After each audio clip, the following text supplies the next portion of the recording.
ভণ্টিসকল এতিয়া চাবা ইমান দিনটো আমি মেথছ কৰি আছিলোঁ মেথছৰ মই কৰাই আছোঁ ন এতিয়া ভাবিছোঁ তোমালোকক এতিয়া আৰম্ভ কৰিম এতিয়া ছায়েন্সৰ অলপ ওকে ছায়েন্সতো বহুতৰ প্ৰব্লেম থাকে মই আগতে তোমালোকক প্ৰমিছ কৰিছোঁ ছায়েন্স ইংলিছ আৰু মেথছৰ কৰাম বুলি আজি অলপ চিলেবাছ ডিছকাশ্যন কৰিম আৰু ক্লাছ 9ৰ পৰা 10লৈ যোৱাৰ পাছত তোমালোকে কি অলপ ধ্যান দিব লাগিব ওকে ছায়েন্সৰ কাৰণে কি বিষয় ধ্যান দিব লাগিব আৰু কেমিষ্ট্ৰিৰ কাৰণে কি ধ্যান দিব লাগিব সেইটো অলপ বিষয় আমি আলোচনা কৰিম আৰু চাবা প্ৰথমতে ক্লাছ 10ৰ ছায়েন্সৰ কিছুমান আমি চিলেবাছসমূহ চাম ওকে এতিয়া ওয়েলকাম সবকে আমাৰ ইউটিউব চেনেল ৰেংক হোল্ডাৰ্ছটো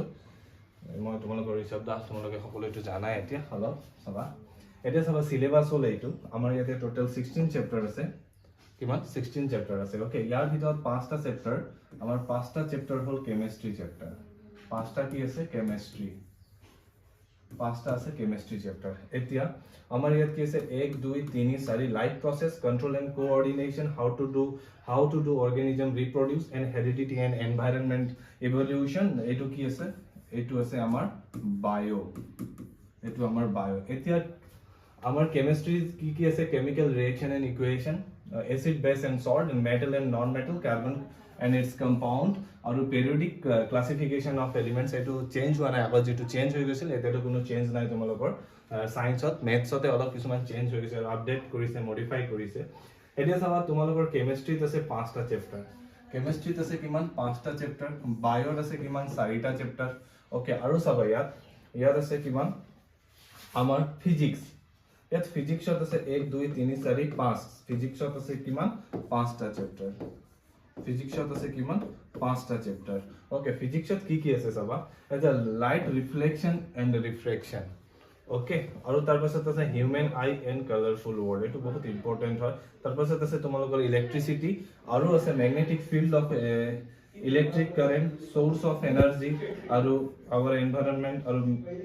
এনভায়ৰনমেন্ট এতিয়া এটো নালাগে এটো মানে একচুয়ালি আমাৰ আৱাৰ এনভায়ৰনমেন্ট এইটো আমাৰ বায়ো আৰু এনভায়ৰনমেন্টাল সায়েন্সৰ হয় এইবোৰ ফিজিক্স হয় এইটো ফিজিক্স এইটো বায়ো আৰু এইটো কেমিষ্ট্ৰিৰ 5টা আছে বায়োৰ 4টা আছে আৰু ফিজিক্সৰ কিমান আছে 5টা আৰু 2টা চেপ্টাৰ আছে যেটো আমাৰ এনভায়ৰনমেন্টাল সায়েন্সৰ হয় ওকে এতিয়া চাবা এই কেমিক্যাল ৰিঅ্যাকশন এন্ড ইকুয়েশন এটোটো সকলোৱে জানা ৰাসায়নিক বিক্ৰিয়া আৰু ইয়াৰ সমীকৰণ না এই চেপ্টাৰৰ কাৰণে আৰু এই চেপ্টাৰৰ কাৰণে আম্ল ক্ষাৰক আৰু লৱণ আৰু metal and non metal okay ধাতু আৰু অধাতু আৰু কাৰ্বন এন্ড ইটস কম্পাউন্ড কাৰ্বন আৰু তাৰ যৌগসমূহ আৰু মৌলৰ পৰ্যায়বিদ্যা তালিকা এইসমূহ এইটো জানা জীৱ বিজ্ঞান এইবোৰ ওকে আৰু কি আছে নিয়ন্ত্ৰণ আৰু সমন্বয় এইবোৰ হাউ ডু অৰ্গানিজম ৰিপ্ৰডিউস এইটো চেপ্টাৰ আছে আগৰ দৰে সেম কোনো চেঞ্জ হোৱা নাই গতিকে এটা কথা তোমালোকক মোস্ট ইম্পৰ্টেন্ট কিছুমান কথা ক'ব গৈ আছো সায়েন্সৰ কাৰণে কি কৰিব লাগিব স্পেশালি কেমিষ্ট্ৰিৰ কিছুমান 9ৰ কনসেপ্ট জানিব লাগিব ওকে 9ৰ কনসেপ্ট কিছুমান জানিব লাগিব সেইসমূহ চোৱা এইটো ফাৰ্ষ্টত চোৱা এটমিক টেবল না এইটো মনত ৰাখিব লাগিব যে hydrogen helium lithium beryllium boron carbon nitrogen oxygen chlorine neon sodium magnesium aluminium silicon phosphorus sulphate chlorine argon এইসমূহ মনত ৰাখিব লাগিব পুৰা আৰু ইয়াত যেটো ভ্যালেন্সি আছে হয়নে এইটো ভ্যালেন্সি আমি সদায় মনত ৰাখিব লাগিব এটা ভ্যালেন্সি আমি কেনেকৈ উলিয়াও অলপ চাবা আমি জানো ন এইটো KLMN এইটো পৰ্যায়বৃত্ত তালিকাত এনেকৈ থাকে সকলো মৌলসমূহ ইয়াৰ ইলেক্ট্ৰনসমূহ হয়নে নহয় ইলেক্ট্ৰন আৰু প্ৰটন এনেকৈ থাকে এতিয়া যাৰ এটমিক নাম্বাৰ যেটো সিৰিয়েল নাম্বাৰত আছে ন 1 2 3 এনেকৈ ইয়াৰ এটমিক নাম্বাৰো ইমানে থাকে ওকে আৰু K মানে প্ৰথম সেল আৰু তাৰ পাছত থাকি গল কি L দ্বিতীয় তাৰ পাছত তৃতীয় চতুৰ্থ পঞ্চম এনেকৈ থাকে KLMN এনেকৈ কৰি এটা ভ্যালেন্সি মানে কেনেকৈ এটা ভ্যালেন্সি সমূহ কেনেকৈ উলাব লাগিব এটা শৰ্টত অলপ চাও যেনেকৈ ইয়াত চাবা ইয়াত বোৰন আছে ন বোৰন কিমান নম্বৰত আছে 5 নম্বৰত হয়নে নহয় এটা ভ্যালেন্সি মানে কি হয় লাষ্টৰ সেলত যেটো লাষ্টৰ সেল থাকে ন তাত কিমান ইলেক্ট্ৰন দিব বা কিমান ইলেক্ট্ৰন গ্ৰহণ কৰিব বা কিমান ইলেক্ট্ৰন এৰিব তাৰ ওপৰতে ডিপেন্ড কৰে ওকে কিমান ইলেক্ট্ৰন গেইন কৰিব বা লুজ কৰিব তাৰ ওপৰতে আমি ভ্যালেন্সি উলিয়াব পাৰো যেনে বোৰন আমি জানো যে এইটো দুটা এনেকৈ সেলত থাকে এটা চাবা বোৰনত কিমান আছে 5টা আৰু প্ৰথম সেলত সদায় থাকে কিমান দুটা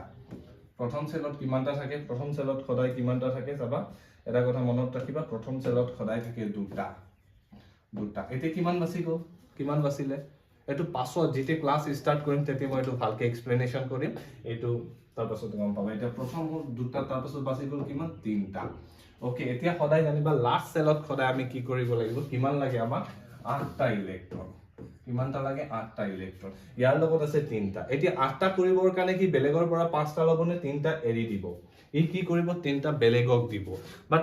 ইলেক্ট্ৰন কি কৰিব ই লুজ কৰিব 3টা ইলেক্ট্ৰন লুজ কৰি পেলাই বা ব্যালেন্সি মানে প্ৰথম সেলত কিমান হ'ব লাগিব দুটা হ'ব লাগিব বা লাষ্টৰ সেলত কিমান হ'ব লাগিব 8টা হ'ব লাগিব গতিকে ই কি কৰিব 3টা এৰি পেলাই এক ব্যালেন্স কৰিবৰ কাৰণে কি কৰিব দুটা ইলেক্ট্ৰন ৰাখিব আৰু 3টা এৰিব যেতিয়া 3টা এৰে ইয়াৰ ভ্যালেন্সিও কিমান হ'ব 3টা হ'ব যিমান এৰে কিমানে কি হয় যিমান এৰিব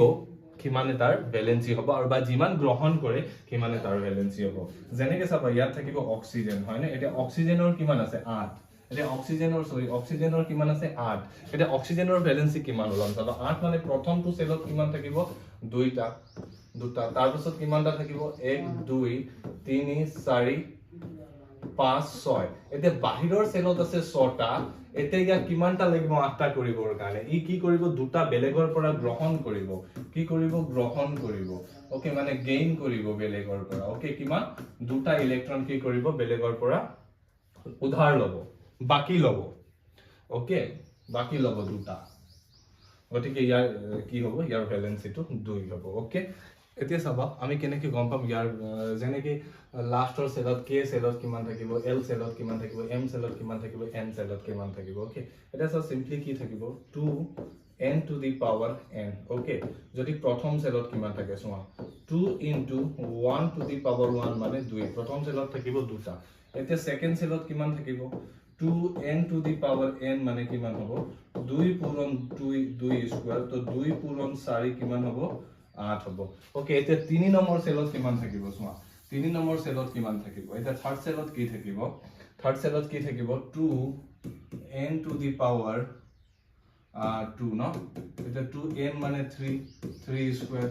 2 into 3 স্কয়াৰ মানে কিমান হ'ব 9 থাৰ্ড সেলত থাকিব কিমান 18 এটা ফোর্থ সেলত কিমান থাকিব ফোর্থ সেলত 2 4 to the power 2 তো 2 into 4 to 16 মানে 4 4 যা কিমান হ'ব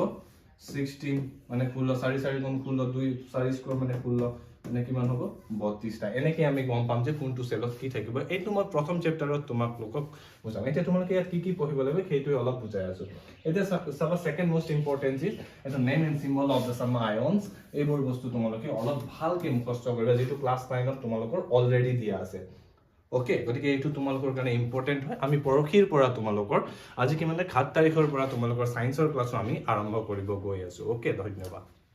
আৰু লাষ্টত যদি তোমালোকক সকলো লাগে সকলো ইম্পৰ্টেন্ট কিছুমান বস্তু লাগে যেনে সায়েন্সৰ সকলো টপিক ওয়াইজ আৰু কোৱেশ্চন এনসাৰ সকলো আৰু যেটো ইম্পৰ্টেন্ট হয় এক্সাম ওৰিয়েন্টেড আৰু প্ৰিভিয়াস ইয়াৰ কোৱেশ্চন যদি সায়েন্সৰ সকলো কৰাব লাগে তেন্তে তোমালোকে চেনেল সাবস্ক্ৰাইব কৰিবা আৰু তলত কমেন্ট কৰিবা যে তোমালোকক কি লাগে ধন্যবাদ